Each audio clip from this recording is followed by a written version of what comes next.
Good morning class, today we are going to continue the chapter Kings, Farmers and Towns. From topic 3, An Early Empire. Check out our previous videos for the earlier parts of this chapter, so let's begin. Mihir, before we dig deep into the chapter, can you tell us the various languages used in writing Ashokan inscriptions? Sir, most were in Prakrit, while some inscriptions in Northwest were in languages like Aramic and Greek. Very good. Did you guys know that Chandragupta Maurya founded the Mauryan Empire and extended control to Afghanistan and Baluchistan? Whereas his grandson Ashoka, who was the most famous ruler of early India with the legacies like the Iron Capital and Ashoka Chakra, conquered Kalinga. So Samir, can you please name some sources that help us reconstruct the history of Mauryan Empire? Okay, sir. The sources would be archaeological finds, sculptures, accounts of Megasthenes, the Arthashastra by Chanakya, and later Buddhist, Jaina, Sanskrit, and Puranic literatures that mention the Mauryas in them. But after all, the historians value the Ashokan inscriptions on rocks and pillar the most. Excellent, son. Ashoka was the first ruler to inscribe messages for his subjects and officials in stones. He used his inscriptions as a source to spread Dhamma. This included respect towards the elders, generosity towards Brahmanas and those who sacrifice worldly life, treating servants kindly and respecting each other's religions and cultures. There are 5 major political centers in the Mauryan Empire. Mihir, can you name those centers? Yes, sir. They will be the capital Patliputra and provisional centers like Takshashila, Ujjaini, Toshali, and Suvarnagiri. They are all mentioned in Ashokan inscriptions. Excellent, Mihir. Okay, so far map 2. The most important places for map pointing are Topra, Meerut, Kaushambi, Sanchi, Cholas and Pandyas. Sir, can you please tell us about the administrative control implied in this empire? Okay, so administrative control was the strongest in areas around the capital and the provisional centers. These centers were carefully handpicked, as both Taxila and Ujjaini were situated on important long-distance routes, and Swarnagiri was important for its gold mines. Let's discuss about their army. So Mihir, Megasthenes mentions a committee with 6 sub-units for coordinating the military affairs. Can you tell us about them? Yes, sir. Of the 6 subcommittees, one looked after the navy, the second managed transport and provisions, third looked after foot soldiers, fourth was for the horses, fifth were for the chariots, and the 6th committee was for the elephants. Excellent, Mihir. Ashoka also tried to hold his emperor together by propagating Dhamma. The principles of that were simple and virtually universally applicable.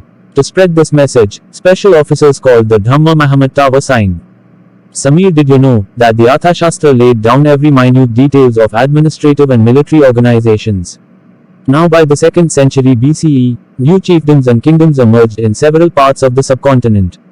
New kingdoms which emerged in Deccan and further south, including chiefdoms of the Cholas, Cheras and Pandyas in Tamilakam, which is the ancient Tamil country, proved to be stable and prosperous.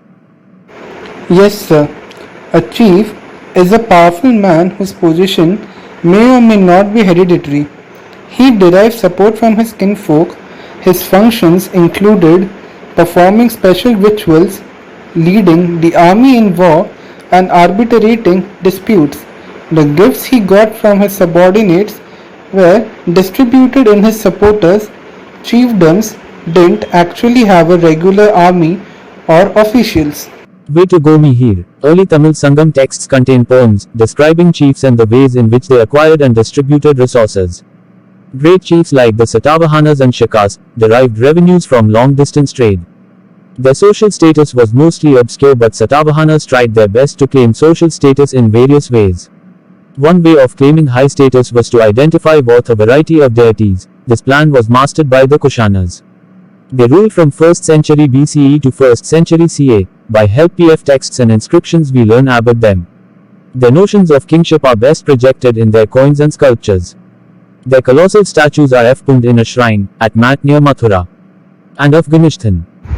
Yes, sir, they considered themselves godlike, and hence several Kushana rulers adopted the title Devaputra or son of God.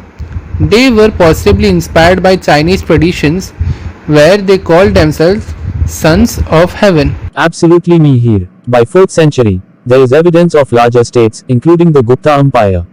Many of such states depended on Samantas. They maintained themselves by local resources like the control over land. They offered homage and military assistance to kings. Powerful Samantas sometimes became kings. We learn about Gupta kings from their coins, literature and inscriptions like the Prashastas, composed in praise of kings and patrons by poets. Mihir, can you tell me what is Prayaga Prashasti and who wrote it? Yes, sir. The Prayaga Prashasti was written in Sanskrit by Harisena. It's also known as the Allahabad Pillar inscription. Harisena was the court poet of Samudragupta, who is arguably the most powerful Gupta king, and this writing was in praise of him by his court poet. Very good Mihir. The lack of accounts of the common people is a problem, which our historians tried to fix by studying stories in Jatakas and Panchatantra. Jatakas were written in Pali around the middle of 1st millennium CE. The shift to plough agriculture, which spread to fertile alluvial banks of river Ganga Nad Kaveri by 6th century BCE. The iron-tipped ploughshare was used to turn the alluvial soil in places of high rainfall. Introduction of transplantation dramatically increased production of paddy in areas of high rainfall, like the places near Ganga River. USPF iron ploughshare was restricted to certain parts of subcontinent as cultivators in Rajasthan and Punjab couldn't use it till 20th century. Also the hilly regions practiced hoe agriculture. Use of irrigation through wells, tanks and canals increased productivity and their construction was often recorded by kings in their inscriptions. So in the rural society, a Ghapati was the owner, or head of a household who had control over women, children, servants and all those who shared a common residence. This was a term used as a marker of superiority for the men belonging to urban elites. It was mostly used in Pali texts. During THJ's time, large landowners and village headmen gathered social power in their village. The Sangam texts divides rural population into large landowners of a lalar, plowman or uzavar and slaves or adame on the basis of access to resources. Absolutely. The Harshacharita is a biography of Harshavardhana, the ruler of Kannauj. Grants to the religious institutions are the ones that survived this long, most of them are in Sanskrit. In one case we see daughter of Chandragupta II, Prabhavati Gupta, who was married in the Vakatakas in Deccan, had access to land, which she then granted further. This was a violation of Sanskrit legal texts. But as she was a queen, rules for her could be broken or mended.